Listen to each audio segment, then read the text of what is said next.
আগামী সপ্তাহে জাতীয় সংসদ নির্বাচনের রোডম্যাপ ঘোষণা জানালো ইসি। আলোচনা চলছে প্রবাসীদের ভোটাধিকার নিয়ে।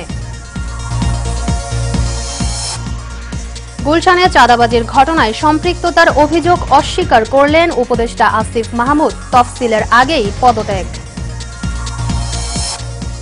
সিলেটে লুট হওয়া পাথর 7 দিনের মধ্যে আগের জায়গায় ফেরার নির্দেশ হাইকোর্টের। অভিযানে 52,000 ঘনফুট পাথর উদ্ধার। এবং যারা গণতন্ত্র নির্বাচন নিয়ে টালবাহানা করছে তারা ফ্যাসিবাদ ফিরিয়ে আনতে চায়, মন্তব্য শামসুজ্জামান দুদুর।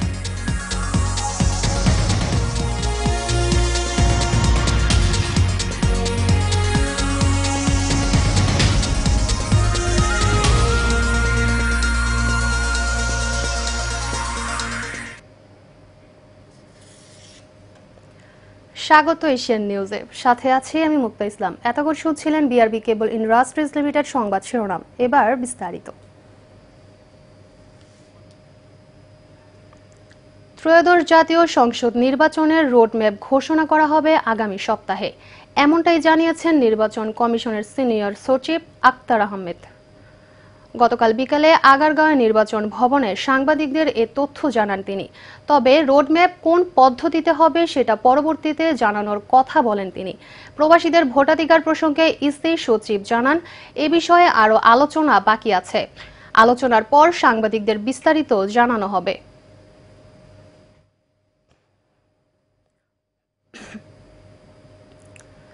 গুলশানে চাঁদাবাজির ঘটনায় নিজের নাম আসায় বিস্ময় প্রকাশ করেছেন উপদেষ্টা আসিফ মাহমুদ সজীব ভুইয়া। তিনি বলেন, এই ঘটনার সাথে তার কোনো ধরনের সংশ্লিষ্টতা নেই। গতকাল সচিবালয়ে সাংবাদিকদের সাথে আলাপকালে তিনি এসব কথা বলেন। এ সময় তিনি জানান, আগামী নির্বাচনের তফসিল ঘোষণার আগেই পদত্যাগ করবেন।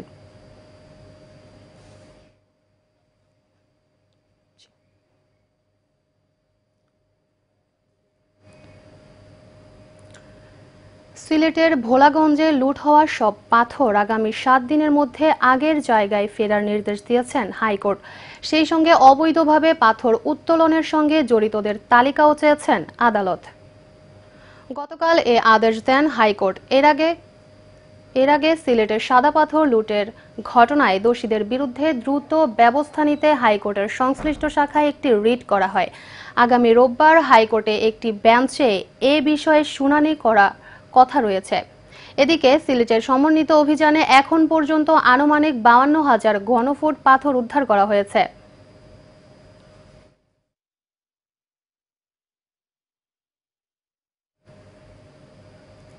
যারা গণতন্ত্র ও নির্বাচন নিয়ে টালবাহানা করছে তারা ফ্যাসিবাদ স্বৈরতন্ত্রকে ফিরিয়ে আনতে চায় বলে মন্তব্য করেছেন বিএনপির ভাইস চেয়ারম্যান শামসুজ্জামান দুদু। গতকাল দুপুরে জাতীয় প্রেস ক্লাবের সামনে জাতীয় নির্বাচন বানচালের ষড়যন্ত্রের প্রতিবাদে অপরাজেয় বাংলার প্রতীকী যুব সমাবেশে তিনি এসব কথা বলেন। তিনি বলেন, সংস্কার একটি ধারাবাহিক প্রক্রিয়া, সেই প্রক্রিয়ার মাঝেই নির্ধারিত সময়ে নির্বাচন করতে হবে।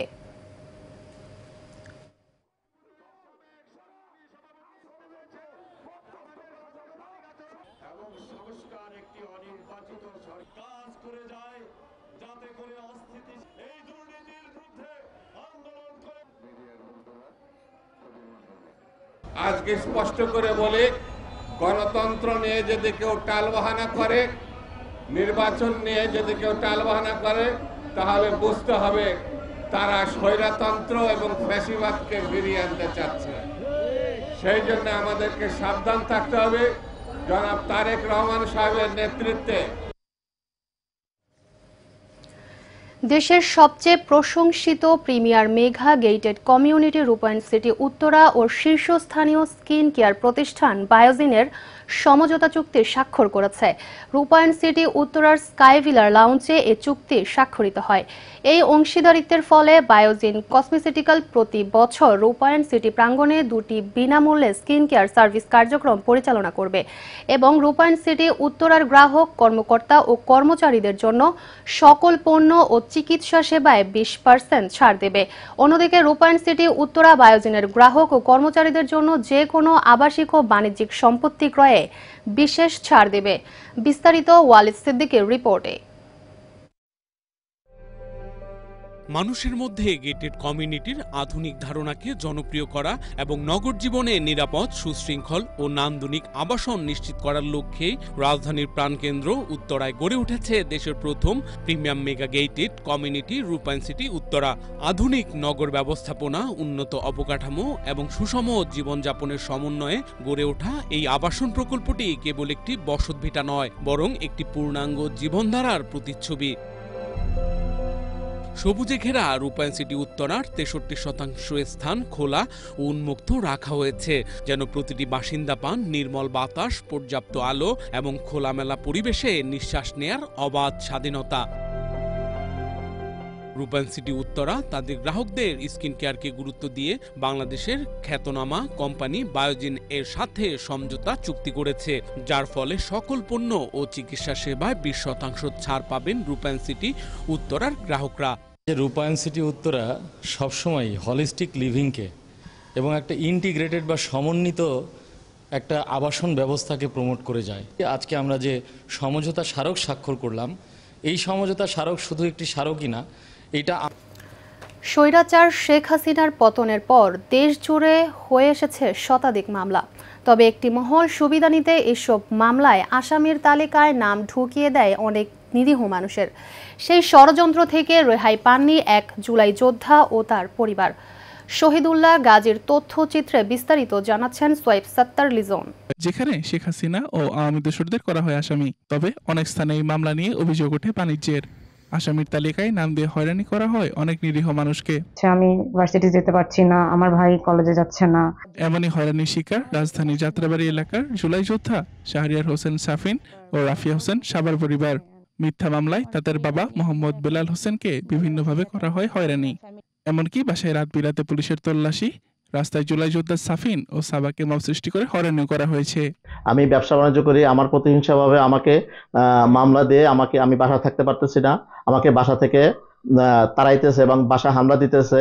আমার বাচ্চারা স্কুলে যেতে কলেজে যেতে পারতেছে না, ভার্সিটিতে যেতে পারতেছে না এবং যার আশেপাশে ওদেরকে অনেক গালাগালাজ করতেছে, অথচ ওরা নিজেরাই আমার বাচ্চারা নিজেরাই আন্দোলনে জড়িত ছিল। আন্দোলন করেছি ফ্যাসিস্টকে বিদায় করার জন্য, ভালো থাকার জন্য, কিন্তু এখন অবস্থা আমাদের খুবই করুণ। আমার বাবার, তাকে মামলা দেওয়া হয়েছে, মিথ্যা মামলা। জুলাই যোদ্ধা হিসেবে সুবিধা দূরের কথা, উল্টো প্রতিনিয়ত হয়রানি ও নিরাপত্তাহীনতায় রয়েছে পরিবারটি। তাই জুলাই অভ্যুত্থানের বর্ষপূর্তিতে আক্ষেপের শেষ নেই এই জুলাই যোদ্ধাদের। আমার স্বামী এলাকায় ঢুকতে পারে না, আমরা পালায় পালায় থাকি। সোয়েব সত্তার লিজন, এশিয়ান টেলিভিশন। এশিয়ান টেলিভিশন সহ বিভিন্ন গণমাধ্যমে সংবাদ প্রচারের পর নারায়ণগঞ্জের রূপগঞ্জে জলবদ্ধতা নিরসনে অভিযান পরিচালনা করেছে প্রশাসন। গতকাল দুপুরে পরিবেশ অধিদপ্তর ও প্রশাসন যৌথভাবে পূর্বাঞ্চল ইস্ট সিটিতে অভিযান পরিচালনা করে সরকারি খাল দখলমুক্ত করে। এ সময় উপস্থিত ছিলেন ঢাকা পরিবেশ ছাড়পত্র সদর দপ্তরের পরিচালক মাসুদ ইকবাল মোহাম্মদ শামীম, নারায়ণগঞ্জ পরিবেশ অধিদপ্তরের উপ পরিচালক AHM রাশেদ, সহকারী কমিশনার ভূমি তাজবির হোসেন সহ প্রশাসনের অন্যান্য কর্মকর্তা কর্মচারীরা। ঢাকা পরিবেশ ছাড়পত্র সদর দপ্তরের পরিচালক মাসুদ ইকবাল শামীম বলেন, কোম্পানিকে 3 মাসের সময় দেওয়া হয়েছে দখলকৃত সবগুলো খাল খনন করা দিতে। আর ইস্ট ইড আবাসন প্রকল্পের ব্যবস্থা পরিচালক কামাল উদ্দিন বলেন, বেঁধে দেওয়া সময়ের আগেই সরকারি খাল খনন করে দেওয়া হবে।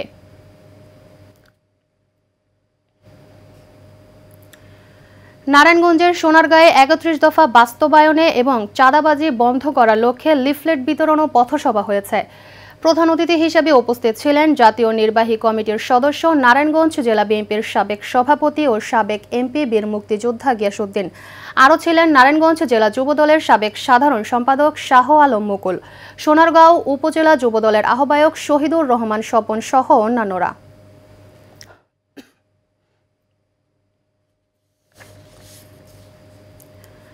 টাঙ্গাইলের মধুপুর উপজেলার গরিব অসুস্থ বৃদ্ধদের মাঝে হুইলচেয়ার, মেডিকেল, ইলেকট্রিক বেড ও পরিবারের মাঝে খাদ্য সামগ্রী বিতরণ করা হয়েছে।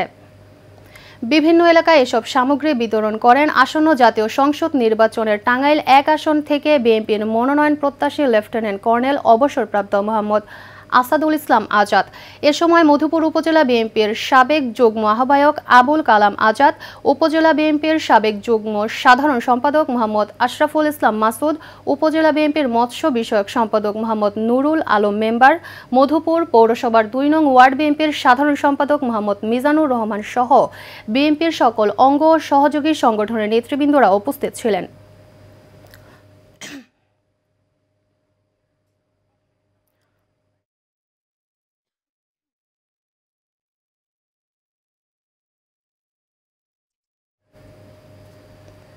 কুড়িগ্রামের ভুরুঙ্গামারীতে উপজেলা বিএনপির নবগঠিত আহ্বায়ক কমিটির পরিচিতি সভা ও মতবিনিময় সভা অনুষ্ঠিত হয়েছে।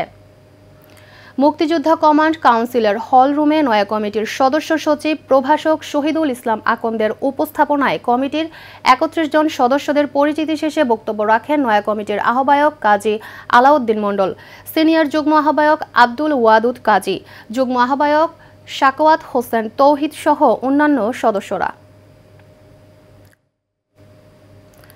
টাঙ্গাইলে বৃক্ষরোপণ কর্মসূচি পালিত হয়েছে।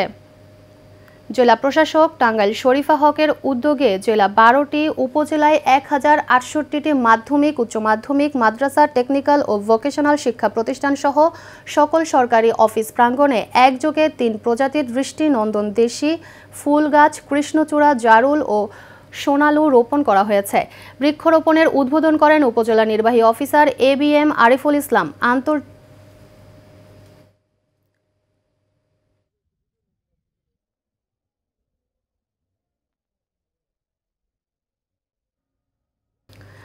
শেষ করব এশিয়ান নিউজ, তার আগে জানাবো বিআরবি কেবল ইন্ডাস্ট্রিজ লিমিটেড সংবাদ শিরোনামগুলো আরও একবার।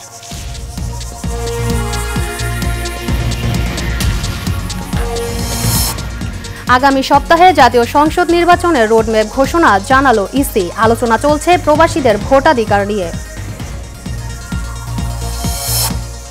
গুলশানে চাঁদাবাজির ঘটনায় সম্পৃক্ততার অভিযোগ অস্বীকার করলেন উপদেষ্টা আসিফ মাহমুদ। তফসিলের আগেই পদত্যাগ। সিলেটে লুট হওয়া পাথর ৭ দিনের মধ্যে আগের জায়গায় ফেরার নির্দেশ হাইকোর্টের। অভিযানে ৫২,০০০ ঘনফুট পাথর উদ্ধার। এবং যারা গণতন্ত্র নির্বাচন নিয়ে টালবাহানা করছে তারা ফ্যাসিবাদ ফিরিয়ে আনতে চায়, মন্তব্য শামসুজ্জামান দুরুর।